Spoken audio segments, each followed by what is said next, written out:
अस्सलाम वालेकुम दोस्तों टेट के बारे में थोड़ा डिस्कस करते हैं। कुछ ये चीज़ें डिस्कस करते हैं और साथ साथ मैं कुछ दिनों तक काफ़ी वीडियो बनाने वाला हूँ और उसमें धीरे धीरे करके बहुत सारी चीज़ें क्लियर करने वाला हूँ।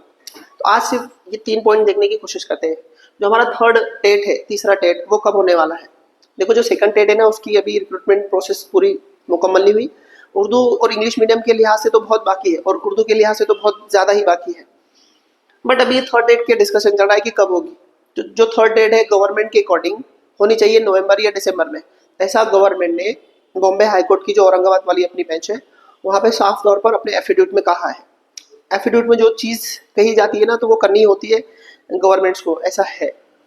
तो देखो, नवंबर दिसंबर में उन्होंने कहा है एक टेंटेटिव के तौर पे, बट हम सबको पता है कि वो अपना टाइम टेबल फॉलो नहीं करेंगे। इससे पहले जो सेकंड टेट है उसके लिए भी बहुत बार उन्होंने कहा था कि हम लेंगे तब लेंगे, बट लिया नहीं। सेकंड टेट भी जो करवाई थी वो कोर्ट ने कराई थी, हाई कोर्ट से। हाई कोर्ट की वजह से सेकंड टेट हुई थी, ये बात क्लियर ध्यान में रखिए आप। स्टेट गवर्नमेंट टीचर भर्ती, कोई भी स्टेट गवर्नमेंट, पूरे भारत की जितने भी स्टेट गवर्नमेंट है ना, तो टीचर भर्ती के लिए और उनकी सैलरी के लिए कभी खुश नहीं रहते, क्योंकि वो पॉलिटिकली उनको सूट नहीं करता, जो भी रीज़न है। तो वो एक तो किसी ना किसी प्रेशर में ही एग्ज़ाम लेते हैं, ठीक है। अब जो हमारी स्टेट गवर्नमेंट है, साफ तौर पे उन्होंने हाई कोर्ट में कहा है अपने एफिडेविट में कि नवंबर दिसंबर में वो थर्ड डेट ले लेंगे, ऐसा उन्होंने कहा है। तो वो उसके चांसेस है क्या लेने के? नहीं, बिल्कुल चांसेस नहीं, वो नहीं लेंगे, मुझे पता है और आप सबको भी पता है। तो फिर एग्ज़ाम कब होंगे? तो देखो, एग्ज़ाम वो कभी लेना नहीं चाहेंगे जल्दी, वो टालेंगे ही उसको, क्योंकि तब तक इलेक्शन हो चुके होंगे, है ना। तो एक वोट बैंक के हिसाब से भी वो लेने के लिए बिल्कुल कोशिश नहीं करेंगे। बट पिछली जो सेकंड टेट थी, तो वहाँ पर भी स्टेट गवर्नमेंट ने वो टेट कंडक्ट करा के टीचर भर्ती नहीं करवाई। वो कोर्ट के प्रेशर की वजह से किया गया है, क्योंकि उन्होंने अपनी पॉलिसी में, जो अपने जीआर है उसमें साफ तौर पे कहा था कि 2 साल में हम लोग क्या करेंगे, टेट लेंगे और टीचर की रिक्रूटमेंट करेंगे। बट उन्होंने किया नहीं, तो उस रिगार्डिंग बहुत सारे टीचर ऑर्गेनाइजेशन है या फिर बहुत सारे बच्चे हैं, वो हाईकोर्ट गए। उन्होंने हाईकोर्ट के जरिए प्रेशर करवाकर वो टेट करवाई है, टीचर भर्ती करवाई है। इस बार भी स्टेट गवर्नमेंट ने वही किया कि खुद हाई कोर्ट में जाकर कहा है कि हम नवंबर दिसंबर में लेंगे। अगर वो नवंबर दिसंबर में नहीं लेते, या ये तो पक्का है कि नहीं लेंगे, मुझे भी ये लगता है कि नहीं लेंगे, बट फिर वही कोर्ट के प्रेशर में वो एग्ज़ाम लेना ही पड़ेगा उनको, कोई भी सूरत में लेना पड़ेगा। तो कब हो सकती? तो नवंबर दिसंबर मान लेते नहीं होती, तो वहाँ से कुछ महीनों में तो लेना ही है, क्योंकि अगर वो नवंबर दिसंबर में नहीं लेंगे तो यकीनन टीचर ऑर्गेनाइजेशन बहुत स्ट्रांग है महाराष्ट्र में। अभी देखिए आपने, तो कोई ना कोई तो कोर्ट जाएंगे, और बच्चे भी काफ़ी एक्टिव है, हाई कोर्ट को छोटी छोटी बात के लिए जाते हैं डायरेक्टली, और जाना भी चाहिए। तो हाई कोर्ट कोई ना कोई अप्रोच करेगा ही, तो वहाँ से अगर नवंबर दिसंबर में नहीं भी हुई, तो टेट जनवरी फरवरी मार्च, इन महीनों में तो बहुत ज़्यादा चांसेस है कि होना चाहिए उसको। बहुत तो लगेंगी, तो जो अगला 25 का जो साल है उसके हाफ ईयर तक, मतलब 6 महीने में बहुत कुछ हो जाएगा इंशाल्लाह। तो इसकी पूरी चांसेस है कि टेट जनवरी फरवरी मार्च तक, ये इस दरमियान होना बिल्कुल हो जाएंगी। तो जो भी आप तैयारी कर रहे होंगे तो उसके प्लान के हिसाब से करो, मतलब तैयारी करनी है तो नवंबर दिसंबर या दिसंबर के हिसाब से ही कीजिए। अगर गवर्नमेंट ने ले ली तो आप क्या करेंगे? तो तैयारी में रहिए, आप जो भी तैयारी कर रहे हैं जिस तरह से भी, तो दिसंबर के हिसाब से ही तैयारी कीजिए। फिर वो जितना भी आगे जाएंगी तो फिर आप और बेहतर बनते चलेंगे, पहली बात, ठीक है। और एग्जाम्स कंफर्म तो नहीं बोल रहा हूँ, पर बहुत 99% चांसेस है कि जनवरी फरवरी या मार्च, इन महीनों में तो 99% चांसेस है कि हो जाएगी एग्जाम थर्ड टेट, ठीक है। तो ये बात क्लियर होगी। उसके बाद में टेट एग्जाम कंडक्ट कौन करेगा, कौन सी बॉडी है जो एग्जाम लेगी?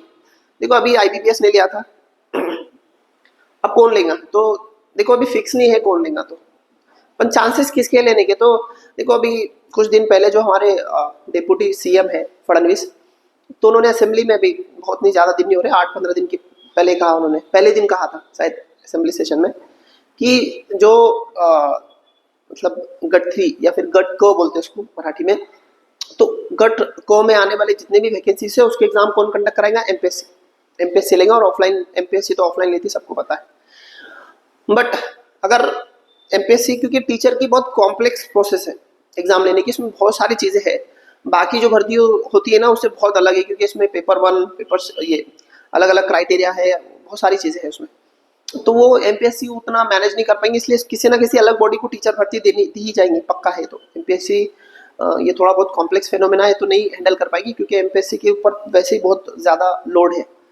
तो कौन लेगा? तो कोई ना कोई, किसी ना किसी को, इंस्टीट्यूशन को देना ही है उन्होंने। अब जो ऑनलाइन कंपनियां उनको दे सकते हैं, या फिर कोई खुद परीक्षा परिषद भी ले सकता। बट जो भी सर्कमस्टेंस है, जो भी हालात है, उसके हिसाब से वो किसी दूसरे को देंगे तो कॉन्ट्रैक्ट, ये वो बहुत सारी चीज़ें उसमें, टेंडर जाएगा, बहुत बातें हैं। तो क्या करेंगे वो आईबीपीएस से ही रिन्यू करेंगे। अगर उनको किसी एमपीएससी के अलावा अगर किसी को देना है तो बहुत ज़्यादा चांसेस है कि आईबीपीएस ही कंडक्ट करेगा, जिसने पिछली बार किया था। तो बहुत ज़्यादा चांसेस है कि वापस आईबीपीएस के बाद वो आ सकता है। अब कंफर्म आएगा ऐसा नहीं है, बट ज़्यादा चांसेस है आने के, ठीक है। तो एक चीज़, दूसरी हमारा जो तीसरा क्वेश्चन है कि तैयारी कैसी करनी चाहिए। तैयारी करने का मैं आपको नहीं बताता हूँ अभी, क्योंकि इसको बहुत डिटेल समझाना पड़ेगा।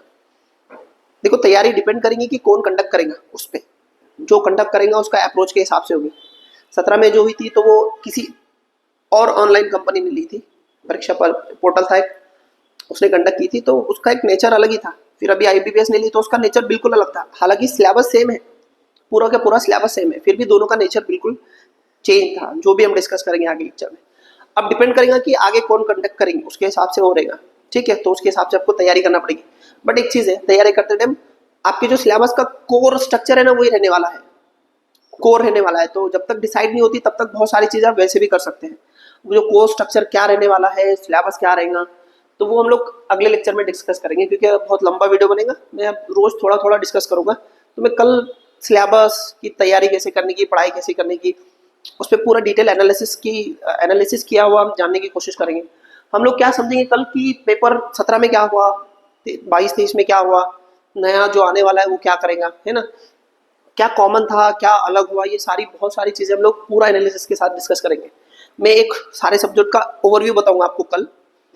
उसके बाद में अपने जो सब्जेक्ट टीचर है क्लास के, वो आपको 17 में क्या हुआ, 23 में क्या हुआ, आने क्या रहेगा, तो सब्जेक्ट वाइज एक एक चीज़ बताएंगे हम लोग आपको, सारे सब्जेक्ट का सारा डिटेल बताएंगे, ठीक है।